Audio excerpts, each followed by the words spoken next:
जय श्री कृष्णा दोस्तों, आपका हमारे YouTube चैनल वेद ज्ञान 108 पर स्वागत है। आज की हम इस वीडियो में वट सावित्री व्रत की कथा जानेंगे। इस व्रत में वट के पेड़ की पूजा की जाती है। सुहागिन स्त्रियां अपने पति की दीर्घ आयु के लिए वट वृक्ष की पूजा करती हैं और उपवास रखती हैं। इसकी कहानी इस प्रकार है। एक राजा रानी थे। उनका खूब राजपाट था तथा उनके एक पुत्री थी जिसका नाम था सावित्री।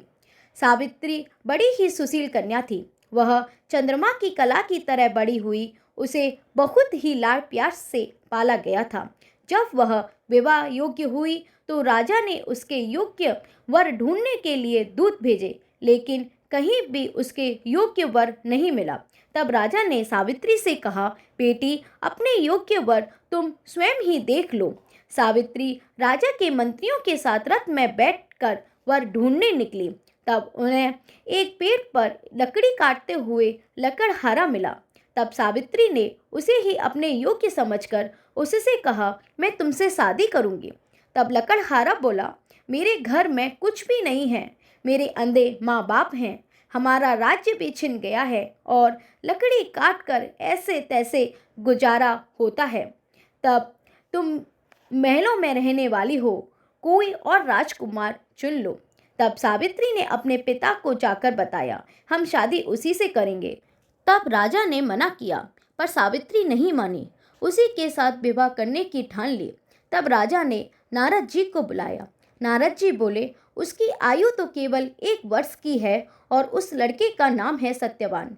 राजा ने फिर से सावित्री को मनाया, मगर सावित्री नहीं मानी। राजा ने सत्यवान और सावित्री का विवाह धूमधाम से किया। सावित्री अपने ससुराल गई और सभी की खूब सेवा करने लगी। और सत्यवान की आयु का जब 1 दिन रह गया था, तब सत्यवान लकड़ी काटने गया तो सावित्री भी उसके साथ गई। सत्यवान पेड़ पर चढ़ा था कि रम रूपी नाग ने डस लिया। वह पेड़ के नीचे गिर पड़ा। तब सावित्री यमराज के पीछे पीछे चल पड़ी। यमराज ने पीछे मुड़कर देखा तो पीछे पीछे सावित्री आ रही थी। यमराज बोले, तू लौट जा, मेरी पुरी में जिंदा लोग नहीं जाते। सावित्री ने यमराज की एक न सुनी, वह पीछे पीछे जाती रही। तब यमराज जी ने परेशान होकर बोले, तुम वरदान मांग ले और लौट जा।